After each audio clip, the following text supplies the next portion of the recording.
Congo Synthèse. La synthèse des infos de la RDC, l'Afrique et le reste du monde. Une seule adresse. www.congosynthèse.com.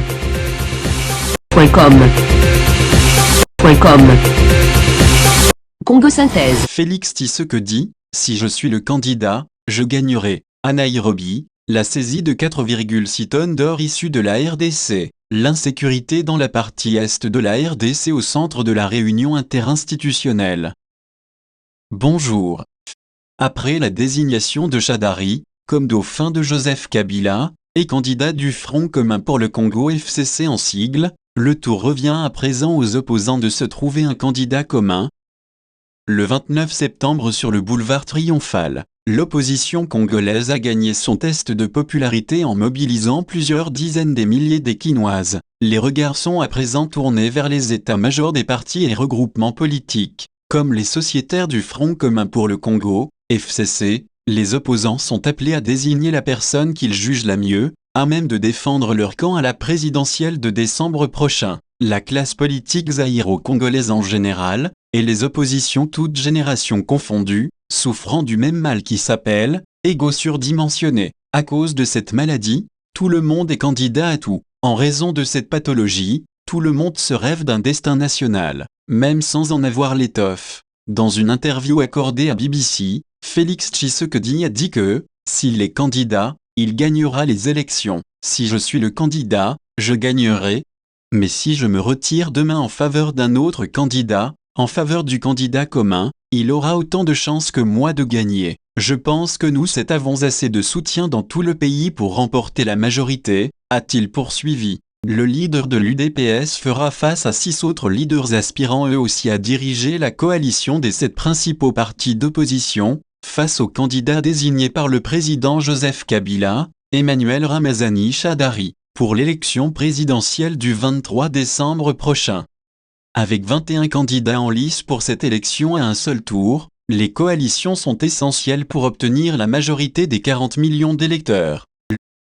La Ligue congolaise de lutte contre la corruption, LICOCO, a annoncé lundi 1er septembre la saisie à Nairobi au Kenya, de 4,6 tonnes d'or, d'une valeur de 138 millions de dollars américains, provenant de la RDC. Ce colis d'or serait arrivé au Kenya en février dernier afin d'être légitimé, avant d'être vendu sur les marchés étrangers en tant que produit kényan.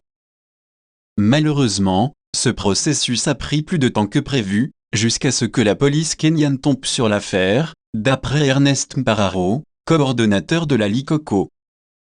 La personne qui est à la base de cet or, a affrété tout un avion, qui est passé de Goma jusqu'au Burundi, et de là, jusqu'en Nairobi. Et lorsque le colis est arrivé à Nairobi, on voulait le blanchir comme étant un produit d'origine kenyane, afin de le vendre à Dubaï, ou sur le marché international. Mais, la situation s'est compliquée. C'est comme ça que la police kenyane a saisi cet or, a expliqué Ernest Mpararo. Le coordonnateur de la LICOCO explique la procédure à suivre pour le rapatriement de ce colis d'or saisi.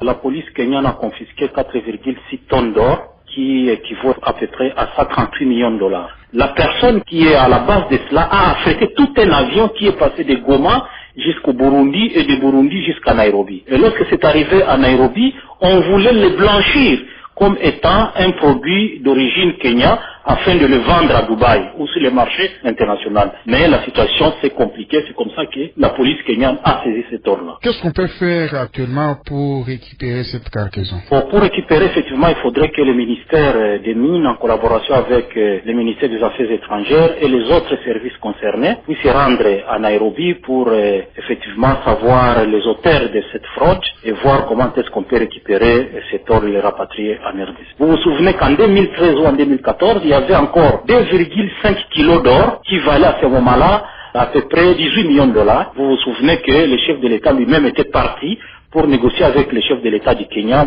l'ancien président Kibaki, et vous vous souvenez que l'or a été rapatrié en RDC. Après réception des isoloirs, en creusant dès le bill dans les provinces, la centrale électorale met désormais le cap sur le déploiement de la quincaillerie électorale dans le Congo profond, une opération qui sera effectuée durant tout le mois d'octobre.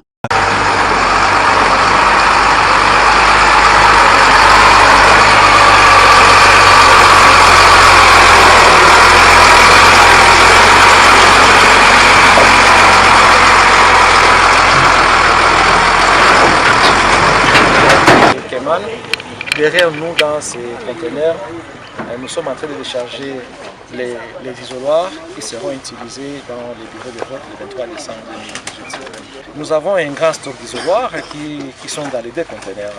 Vous aurez les chiffres quand je vous donne les DBL. C'est un signe qui prouve que le 23 décembre, il y aura les élections? Et sans aucun doute, nous confirmons que le 23 décembre 2018, il y aura bel et bien élection. Élection présidentielle, élection législative nationale et élection législative provinciale, avec l'utilisation de la machine à voter qui va nous permettre d'imprimer le bulletin de vote dans les bureaux de vote. Certains opposants n'y croient pas toujours. Bon, et nous demandons aux politiciens, et c'est de la majorité, c'est de l'opposition, même de la société civile et même des indépendants, que la CENI se prépare sérieusement pour le cap du 23 décembre 2018. La CENI est indépendante, mais pour ouvrir les conteneurs, nous avons vu divers services tant officiels que publics. Pourquoi? Bien, et il y a, ça ce sont des conteneurs qui doivent passer par les services, c'est-à-dire la douane, la DGDA et la législation dépend d'assez que pour casser les scellés, il n'y a que la DGDA qui doit le faire, raison pour laquelle vous avez vu ici. Vous avez vu aussi l'autorité provinciale et c'est lui le président du comité provincial de la sécurisation des élections. C'est à ce titre-là. Et non seulement à ce titre, mais aussi c'est lui qui représente le président de la République de la province et il a le droit de veiller au bon fonctionnement de toutes les institutions et de se rassurer effectivement que les choses marchent bien ici à la CENI. C'est à ce titre-là, comme président provincial du conseil de sécurisation des élections, il est venu pour se rendre compte effectivement que les matériels sont là et pour prendre des dispositions pour sécuriser ces matériels. Et donc comme la CENI travaille avec les partenaires, le gouvernement et les autres services, et tout à fait normal que tous ces membres-là viennent voir ce que la CENI fait, puisqu'on ne fait pas des choses en cachette. Ces isoloirs, c'est pour la ville de Goma ou bien c'est pour toute la province? Les Goma, c'est un hub. Et à partir d'ici, on va commencer à redéployer ce matériel dans les antennes de la CENI à travers la province Nord Kivu. Et les urnes ainsi que les machines à voter arrivent quand? Les machines à voter arrivent, les urnes sont dans l'autre véhicule et les machines ils vont arriver bientôt, vous serez tenus informés. C'est dans peu de temps, vous serez informés. À travers ce geste et tous les autres qui vont suivre en termes de déploiement, que le processus électoral va bon train. Et avec la réception de ce matériel, le choix de ce matériel, sa durabilité et également son caractère transportable parce que c'est assez léger. C'est pour ça que nous avons essayé un peu de soulever. Et nous pensons donc que ce sera aisé de faire le déploiement tout en étant solide pour supporter les machines que les isoloirs vont encadrer de sorte que chaque électeur puisse passer, faire son tour, voter et également déposer son bulletin de vote. Donc, pour nous, c'est l'occasion d'assurer à la population que nous constatons que le travail au niveau de la centrale électorale se poursuit normalement et que l'insécurité qui prévaut dans la partie est de la RDC a été au centre de la réunion interinstitutionnelle, Assemblée nationale gouvernement, présidée lundi au Palais du Peuple par le speaker de la Chambre basse du Parlement, Aubin Minakou, qu'entouraient les députés membres des caucus parlementaires de l'Ituri, du Nord Kivu et du Maniema, en présence du Premier ministre, Bruno Tshibala, et de plusieurs membres du gouvernement. Au sortir de la réunion, le vice-premier ministre, ministre de l'Intérieur et de la Sécurité, Henri Movasakani a indiqué que la principale recommandation issue de cette rencontre est la mise en place d'un groupe de travail qui va approfondir la question dans les jours à venir, et qui va descendre sur le terrain pour rechercher des solutions durables à cette question récurrente de l'instabilité à Beni, au Nord Kivu, et dans le territoire de Djougou en Ituri. Il fallait que la représentation nationale soit mise au courant de ce que le gouvernement fait concrètement sur le terrain, dans les zones où sévit l'instabilité, a dit le vice-premier ministre Movasakani. Il a indiqué que le Premier ministre et les membres du gouvernement qui l'accompagnaient ont donné toutes les informations nécessaires à la représentation nationale pour des questions aussi délicates qui ne peuvent pas être traitées en plénière, car il s'agit d'une question qui nécessite une certaine discrétion.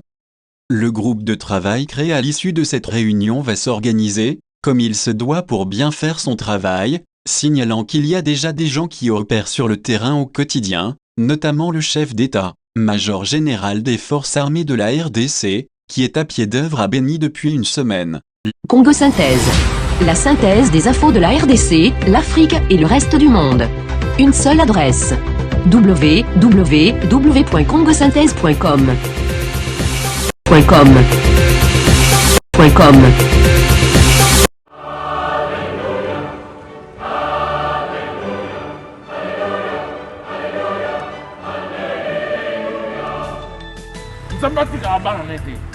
Bota la solution ya sike zwami pona bato bazopele na kisasa. Solution ye ya ofele, solution ye ya ofele qui dit que mutuelle de santé ya sika, mutuelle de santé batu sol opesi mbongo awa basiporte mutu no na kisasa ofele na bopito tu yakin bazana ba contrat na bopito tu yakin opesi mbongo awa kuna bakesalele examen ofele, consultation ofele, traitement ofele, mbete hôpital ofele na kisasa. Pour 150 livres par patient, vous bénéficierez d'une couverture médicale pendant 1 an. Consultation gratuite pendant 1 an. Examens médicaux gratuits pendant 1 an. En cas d'hospitalisation, la mutuelle vous prend en charge pendant 10 jours. Pour bénéficier de cette offre, enregistrez les membres de votre famille à partir du mois d'octobre jusqu'à fin décembre 2018. Avec mutuelle de santé, Batousol. Kebakou. Contactez Batousol au 0044 746 683 0585. Batousol vous remercie et vous dit à très bientôt.